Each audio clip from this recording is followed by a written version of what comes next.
হরে কৃষ্ণ কৃষ্ণ কৃষ্ণ হরে হরে, হরে রাম রাম রাম হরে হরে।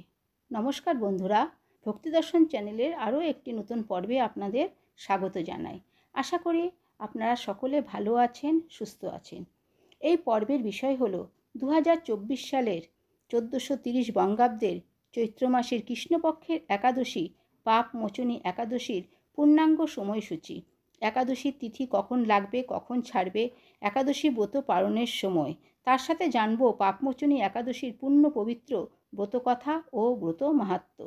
সবটাই জানবো এই ভিডিওতে। তার আগে অনুরোধ রইল, যারা এখনও ভক্তিদর্শন চ্যানেলটিকে সাবস্ক্রাইব করেননি তারা চ্যানেলটিকে সাবস্ক্রাইব করে দেবেন।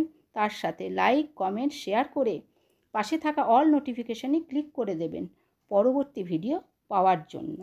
বন্ধুরা, বছরের যে 24টি একাদশী পড়ে তার মধ্যে সর্বশেষ একাদশীর নাম হলো পাপমোচনী একাদশী। অনেকেই বছরের এই শেষ একাদশীকে সর্বশ্রেষ্ঠ হিসেবে গণ্য করে থাকেন, কারণ শাস্ত্রমতে এই একাদশী পালন করলে 7 জন্মের পাপ থেকে মুক্তি পাওয়া যায়। বলা হয় এই একাদশীর দিন যদি ভগবান শ্রী বিষ্ণু তথা শ্রীকৃষ্ণের চরণে ভক্তি সহকারে 2টি তুলসী পাতাও অর্পণ করা যায় তাহলে সকল পাপ থেকে মুক্তি পাওয়া যায়। সেই কারণে এই একাদশী বছরের সর্বশেষ এবং অন্যতম শ্রেষ্ঠ একাদশী নামে পরিচিত। এবার বন্ধুরা, আমরা জানব পাপমোচনী একাদশীর পূর্ণ পবিত্র ব্রতকথা ও ব্রত মাহাত্ম্য।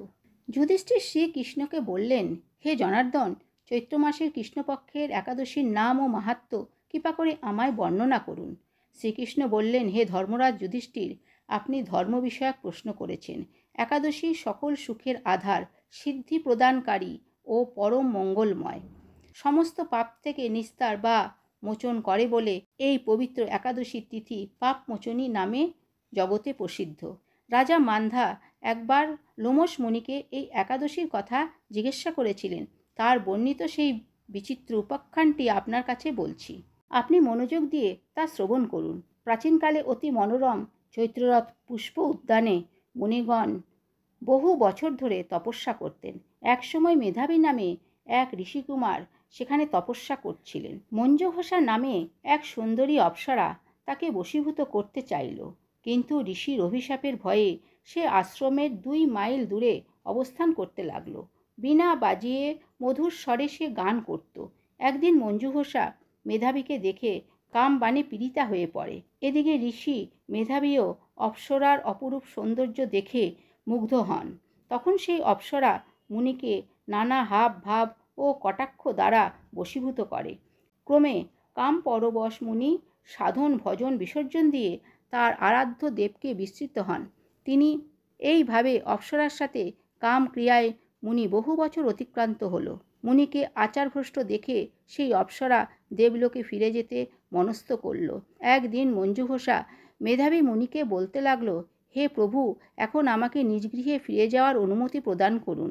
কিন্তু মেধাবী বললেন, হে সুন্দরী, তুমি তো এখন সন্ধ্যাকালে আমার কাছে এসেছো, প্রাতঃকাল পর্যন্ত আমার কাছে থেকে যাও। মুনির কথা শুনে অভিশাপের ভয়ে অপ্সরা আরও কয়েক বছর তার সাথে বাস করল। এইভাবে 55 বছর 9 মাস 7 দিন অতিবাহিত হলো। দীর্ঘকাল অপ্সরার সহবাসে থাকলেও মেধাবীর কাছে তা অর্ধরাত্রি বলেই মনে হতো। মঞ্জুঘোষা পুনরায় নিজ স্থানে গমনের প্রার্থনা জানালে মুনি বললেন, এখন প্রাতঃকাল, যতক্ষণ পর্যন্ত আমি সন্ধ্যা বন্দনা না সমাপ্ত করি ততক্ষণ পর্যন্ত তুমি এখানেই থাকো। মুনির কথা শুনে ঈষৎ হেসে মঞ্জুঘোষা তাকে বললেন, হে মুনিবর, আমার সহবাসে আপনার যে কত বৎসর অতিবাহিত হয়েছে তা একবার বিচার করে দেখুন।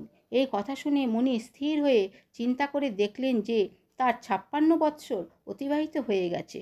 মুনি তখন মঞ্জুঘোষার প্রতি ক্রোধ পরবশ হয়ে বললেন, রে পাপিষ্ঠে, দুরাচারিণী, তপস্যার ক্ষয়কারিণী, তোমাকে ধিক, তুমি পিশাচী হও। মেধাবীর শাপে অপ্সরার শরীর বিরূপ প্রাপ্ত হলো। তখন সে অবনত মস্তকে মুনির কাছে শাপমোচনের উপায় জিজ্ঞাসা করল। মেধাবী বললেন, হে সুন্দরী, চৈত্র মাসের কৃষ্ণপক্ষিয়া পাপমোচনী একাদশী সর্বপাপ ক্ষয়কারিণী, সেই ব্রত পালনে তোমার পিশাচত্ব দূর হবে। পিতার আশ্রমে ফিরে গিয়ে মেধাবী বললেন, হে পিতা, এক অপ্সরার সঙ্গদোষে আমি মহাপাপ করেছি। এর প্রায়শ্চিত্ত কী তা কৃপা করে আমায় বলুন। উত্তরে চব্বনমুনি বললেন, চৈত্র মাসের কৃষ্ণপক্ষিয়া পাপ মোচনী একাদশী ব্রতের প্রভাবে তোমার পাপ দূর হবে। পিতার উপদেশ শুনে মেধাবী সেই ব্রত ভক্তিভরে পালন করল। তার সমস্ত পাপ দূর হলো। পুনরায় তিনি তপস্যায় ফল লাভ করলেন। মঞ্জু ঘোষাও ওই ব্রত পালনের পরে পিশাচত্ব থেকে মুক্তি পেয়ে দিব্যদেহে স্বর্গে গমন করল।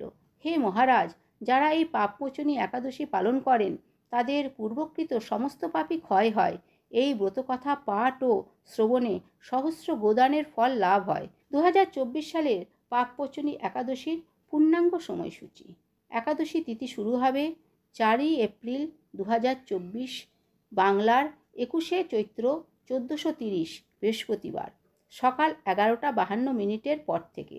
একাদশী তিথি সমাপ্ত হবে 5 এপ্রিল 2024, বাংলার 22 চৈত্র 1430 শুক্রবার সকাল 9:43। 2024 সালের পাপমোচনী একাদশী পালন করা হবে 5 এপ্রিল 2024, বাংলার 22 চৈত্র 1430 শুক্রবার। পাপমোচনী একাদশী ব্রত পালন হবে 6 এপ্রিল 2024, বাংলার 23 চৈত্র 1430 শনিবার সকাল 7:23 পর থেকে সকাল 9:20 মধ্যে। তো বন্ধুরা, আজকের ভিডিওটি এই পর্যন্তই। আশা করি ভিডিওটি আপনাদের ভালো লেগে থাকবে। যদি ভিডিওটি থেকে একটু হলেও আপনারা উপকৃত হন তাহলে চ্যানেলটিকে সাবস্ক্রাইব করে সঙ্গে থাকুন। ভালো থাকবেন, সুস্থ থাকবেন। ধন্যবাদ।